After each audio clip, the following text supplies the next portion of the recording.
Welcome.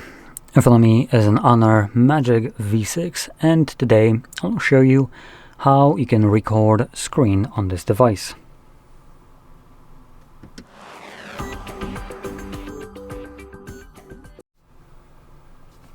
Okay, so to get started, you'll want to swipe down from the top right side of your screen, which will bring down your toggles, and somewhere in this area you should be able to find your screen recording.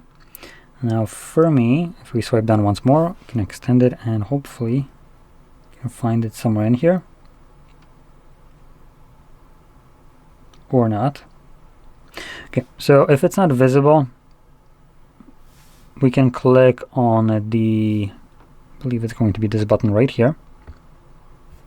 And then you can click on Add Tile, and everything that you can find right here is a tile that you can add in addition to the ones that we are already seen. So let's hopefully find our screen recorder somewhere in here.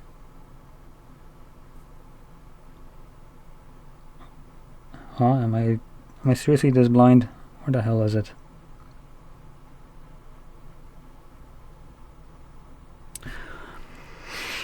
I am blind. It was already added. And in any case, you would just add it by clicking on that green plus button, but it's already here for me. So let's find it. And once you have it in here, I recommend first time around holding it.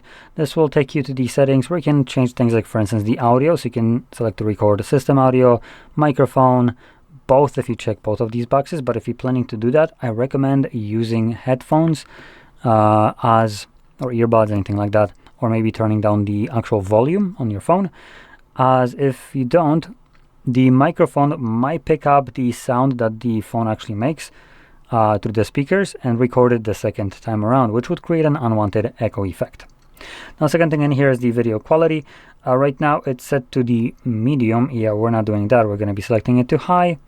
Now this is going to be a very unconventional resolution, but if I were to check this out on the cover display, which let's do that right now, you can see that right here, high is basically a 1080p resolution, so 1080 by 2420.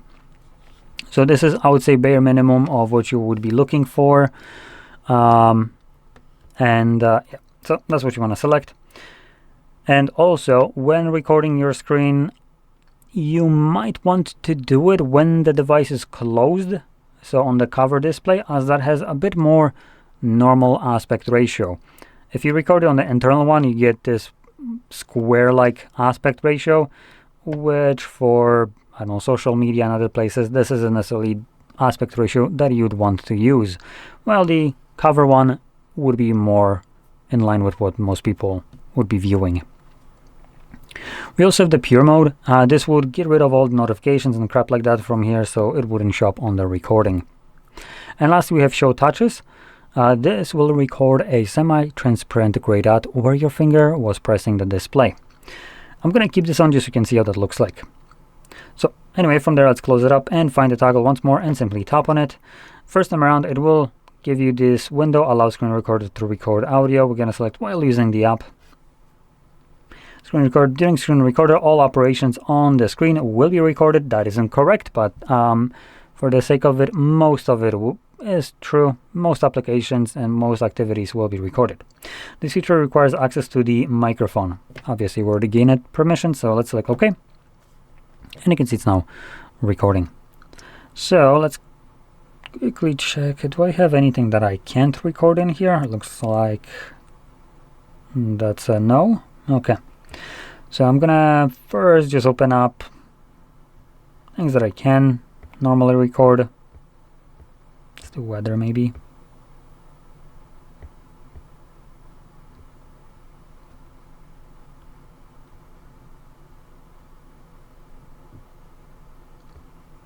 I'm gonna see if there is one other option that is being blacked right here. So I'm going to settings, turn this on.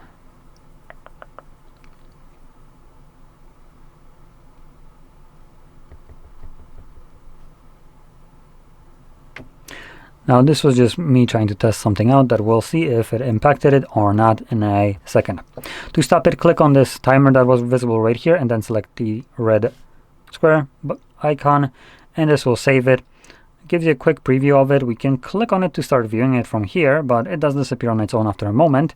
And when it disappears, you can find it in your gallery application.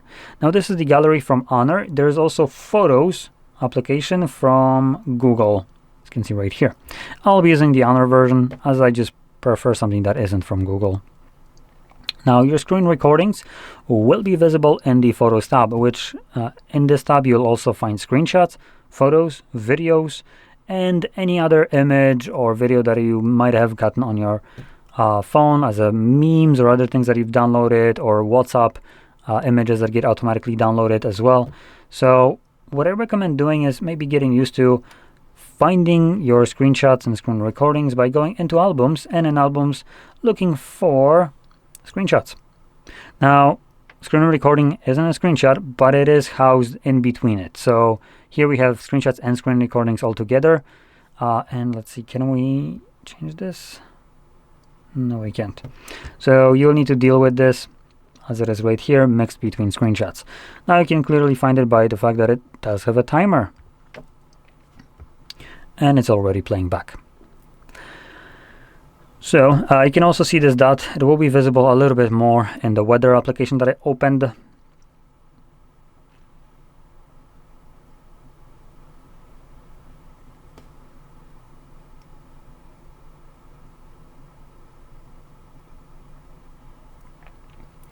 Now, while this is playing back, I do want to quickly mention one thing. So I don't know if this will be visible here or not. We'll see in a second. But let's see, is it going to be here or not?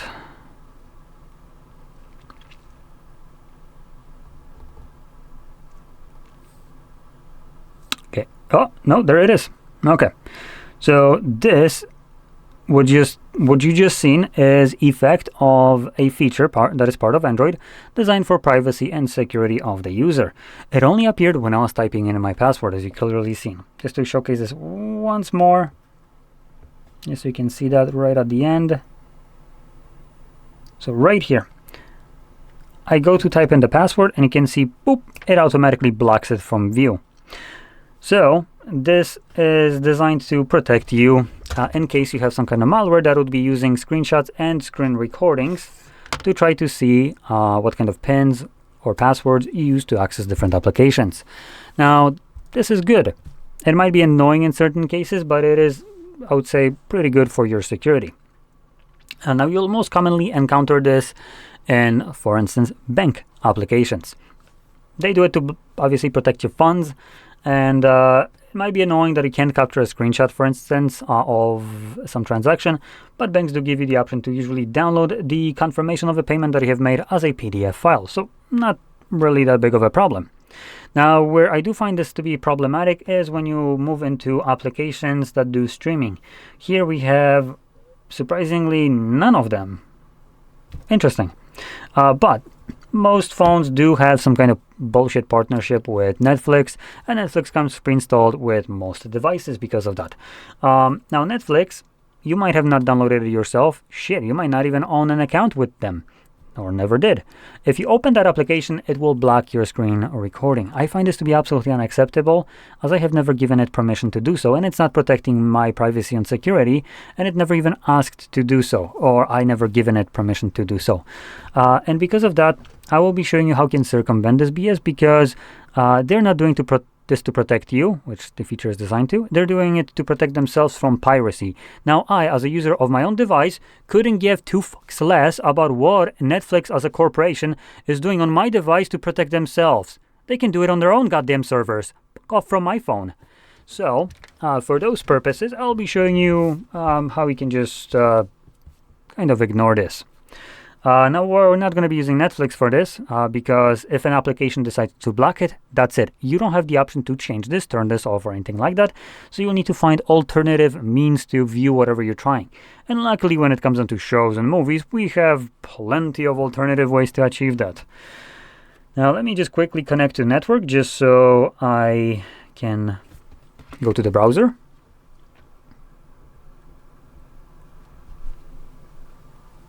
There we go. So, in here, we're going to navigate to our Chrome browser. You don't need to use Chrome, but you do want to use Google as a search. Reason for that is Google gives us Reddit results in their search results, which not every browser search engine will do that. And in here, what we can search for is going to be a specific website, but not really. The website won't be what we're going to be navigating to. It's just more the info that we're looking for behind it. So I used to show this site before as a means to go to it and view the content, but that is no longer the case. The site has been taken down through DMCA strikes. So instead, we're going to be still searching for it as pstream.mov, but we're going to add space and add alternatives.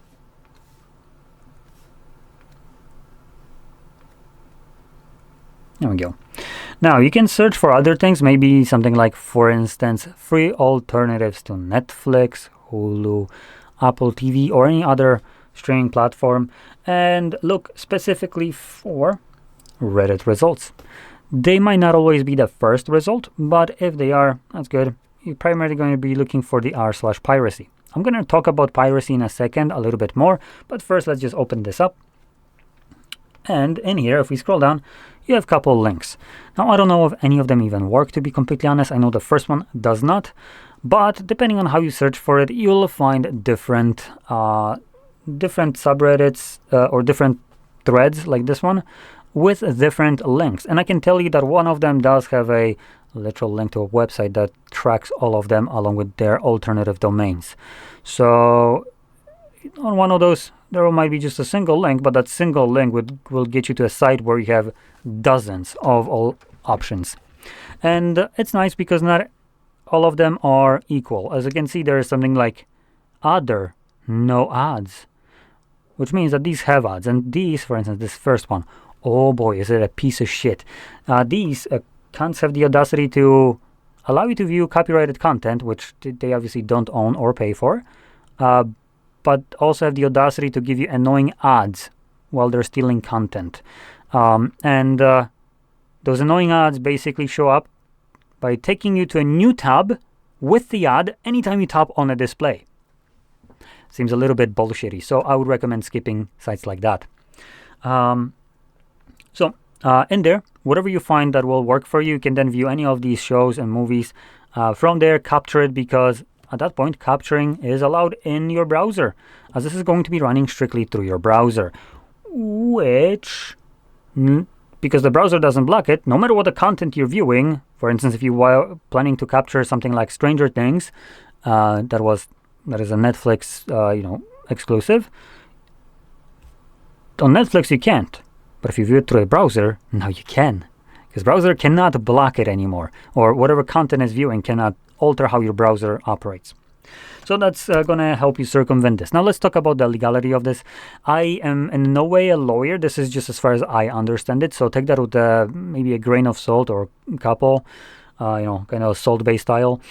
And the way I understand it, if you don't own a subscription to, let's say, Netflix, I'm going to use this as an example, Netflix and Stranger Things, because it's exclusive. So if you don't own a subscription with Netflix and you're trying to capture Stranger Things, that's no bueno. This would be automatically considered piracy just viewing it. It's not even just capturing, it's viewing it that is piracy. Now, typically, most of the time you hear that piracy is through sharing copyrighted content. It's also viewing if you don't really have permission to view it. And without a subscription, that would mean you don't really have permission, right? Now, if you do have a subscription with Netflix, that's fine. You can go here and view it, and this shouldn't be considered as piracy, as far as I can tell. But capturing video-wise, you are limited to 30 seconds if you're planning to share it. I think 30 seconds is what fair use allows you to share. Anything above that would be claims for copyrighted content. Screenshots obviously don't really have that problem because it's just an image. So keep that in mind when going here. Now, if you're planning to record it for yourself, the length doesn't matter. It's just primarily for sharing purposes that the length will have impact. And also if you own subscription or not. But I do want to point out one interesting thing, just as a little middle finger. If you're paying for Netflix subscription, Netflix does a lot of data gathering on you through their application. So you know what, you can just start using these sites and pay for Netflix subscription, but be viewing it through here, and not give the data to Netflix, because shit, if they're going to be gathering your data to sell it, then they're already making profit off of your data. That means that you shouldn't really be paying for a subscription. So by deleting that application while still paying for a subscription, you're basically achieving two things: having privacy from Netflix, and also not really breaking the law through piracy. So yeah. Anyway, just a little long-winded explanation right here that would help you maybe circumvent some BS in the future. But with that being said, I hope you found this very helpful, and if you did, don't forget to hit like, subscribe, and thanks for watching.